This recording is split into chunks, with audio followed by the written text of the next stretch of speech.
Konvensyen Kepimpinan Mahasiswa Madani POLI-CC 2023 bertujuan memperkasa kepembudayaan masyarakat dan pembangunan modal insan madani dalam kalangan mahasiswa sebagai pelajar TVET Politeknik dan Kolej Komuniti.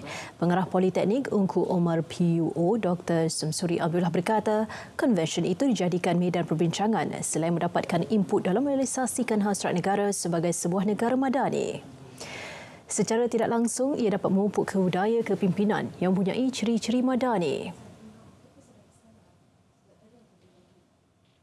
Mereka dapat berbincang dan mana saya kata tadi bagaimana untuk merealisasikan dan hasrat negara sebagai sebuah Malaysia madani dalam konteks sebagai pemimpin mahasiswa, bagaimana peranan mereka boleh mainkan dalam kampus mereka dan pada masa yang sama membentuk citra, pemikiran dan juga sasiah supaya kerana mereka ni adalah pelapis pemimpin-pemimpin pada masa yang akan datang.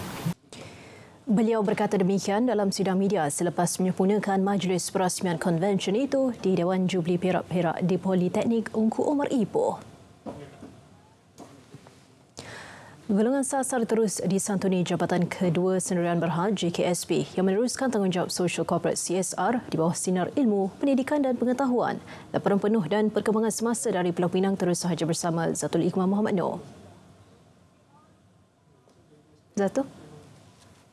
Nurul, 3 institusi pendidikan dan kemahiran dipilih menerima sumbangan kereta elektrik terpakai bagi memudahkan pembelajaran yang lebih efektif. Objektif kita membuat sumbangan kereta elektrik ini untuk industri kemahiran dan teknologi tempatan ini ada untuk memberi peluang pelajar-pelajar di universiti tersebut dapat memahirkan diri dengan kereta elektrik tersebut. Kolej Komuniti Kepala Batas menerima 2 kereta elektrik terpakai. Nah, InsyaAllah juga kami akan gunakan kenderaan terpakai yang disumbangkan ini untuk program pentadbiran IMI bagi kursus hybrid yang ditawarkan oleh Kolej Komuniti Kepala Batas. So, bagi syarikat-syarikat yang boleh menyumbang kenderaan hybrid, mungkin insyaAllah boleh berilah kami meraihkan ataupun mengalu-alukanlah sumbangan yang boleh diberikan pada pihak kami bagi kami tujuan guna untuk PDP dan program pemberian latihan. IKM Berseri Perlis serta Giat Mara Padang Serai Kedah masing-masing turut menerima 1 kereta elektrik terpakai. Universiti Sains Malaysia USM mengambil inisiatif menganjurkan program Perkampungan Budaya Bahtera Madani 2023 yang berjaya menghimpunkan pelajar dari 20 universiti awam seluruh negara. Penganjuran 3 hari yang berakhir semalam menerusi Malam Bahtera Madani berjaya menarik penyertaan 3,000 pengunjung.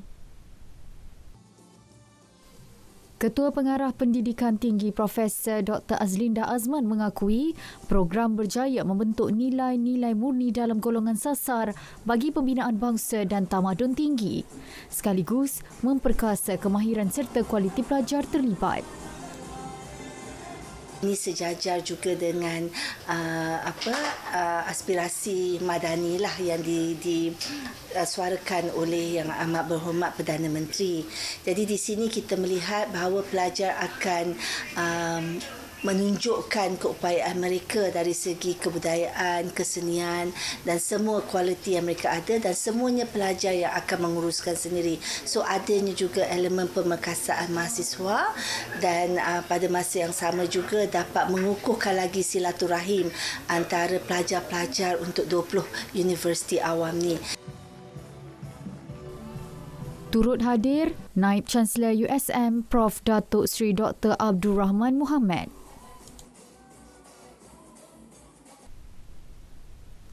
Penggunaan teknologi pensterilan makanan berupaya memanjangkan ketahanan jangka hayat sesuatu produk.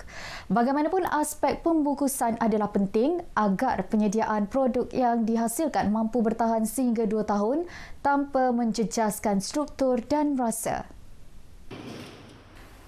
Serentak itu, pengusaha PKS telah mempelajari teknik-teknik baru dalam penyediaan produk masing-masing.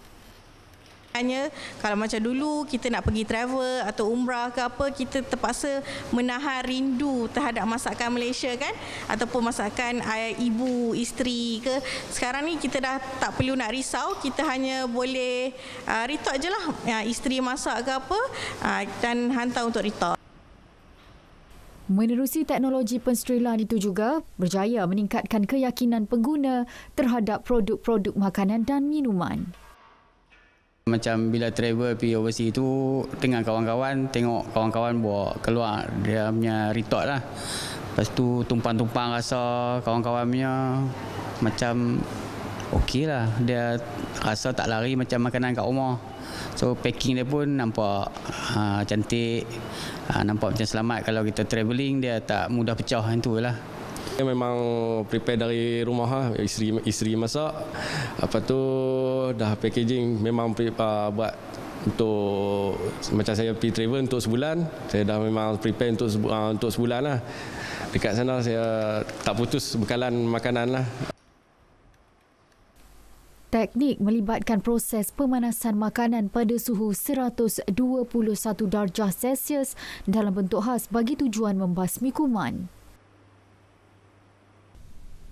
Setakat ini sahaja perkembangan dari Pulau Pinang. Kembali semula ke Angkasa Puri Kota Media bersama Nurul untuk laporan lain berita wilayah. Zatul Hikmah, terima kasih atas perincian itu. Penghayatan masyarakat kepada Al-Quran perlu sentiasa dipertingkat. Sehubungan itu, program mengaji dilaksana di Parlimen Kangap. Menurut Pengerusi Yayasan Khairul Ummah Antarabangsa IKAF, Datuk Dr. Fatul Bari Mat Yahaya, kelas pengajian Al-Quran seperti itu memudahkan mereka hadir ke lokasi ditetapkan dan mengatur masa sendiri untuk sama-sama mempelajari pembacaan dan ilmu Al-Quran. Program secara mingguan Isnin hingga Jumaat itu melibatkan 30 peserta di setiap kawasan Dewan Undangan Negeri yang dikendalikan 5 tenaga pengajar berpengalaman. Beliau memaklumkannya ketika meninjau program mengaji di Masjid Ar-Rahmaniyah, Kuala Perlis yang turut mendapat kerjasama Biro Agama UMNO bahagian Kangap. 192 notis saman telah dikeluarkan terhadap pemandu kenderaan barangan atas pelbagai kesalahan oleh JPJ Negeri Kedah. Ini menerusi operasi khas kenderaan perkhidmatan barangan KBB yang diadakan di beberapa lokasi sekitar Alusta. Pengarahnya Aman Shah Hashim berkata, antara kesalahan adalah membawa muatan melebihi had dibenarkan, tiada lesen memandu dan lesen memandu kenderaan barangan GDL, lesen kenderaan motor LKM, tamat tempoh dan tiada pelindungan insurans perakuan pemeriksaan Puspakop.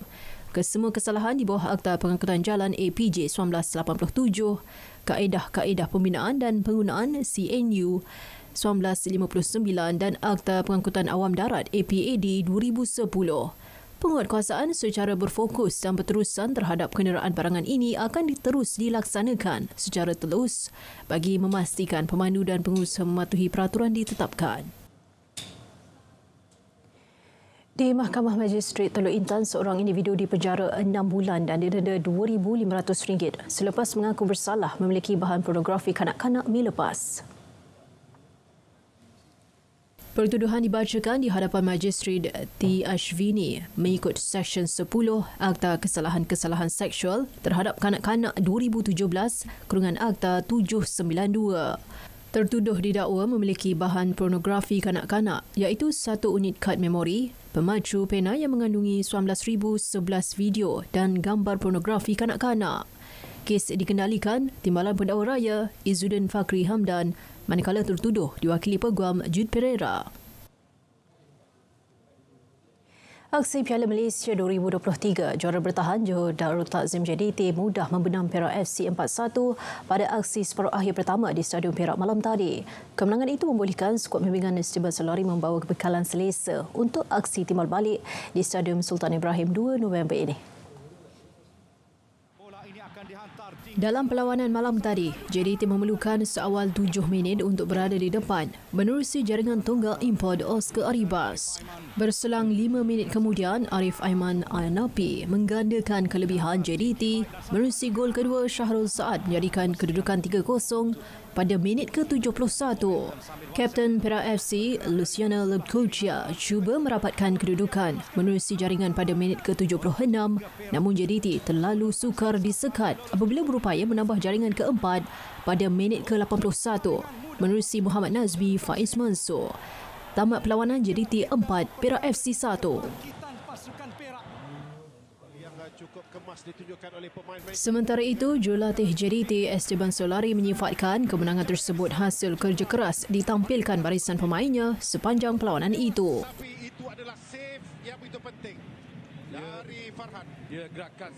Today, I think we show a lot of heart and a lot of fight because it was a tough game.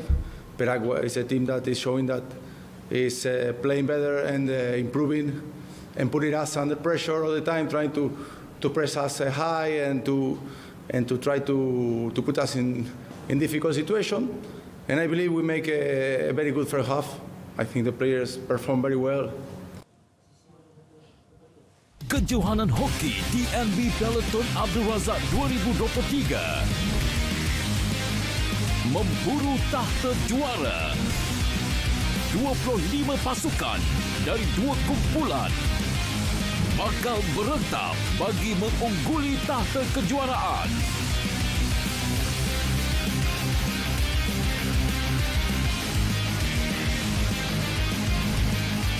Kejohanan Hoki DNB Peloton Abdul Razak 2023 eksklusif hanya di RTN.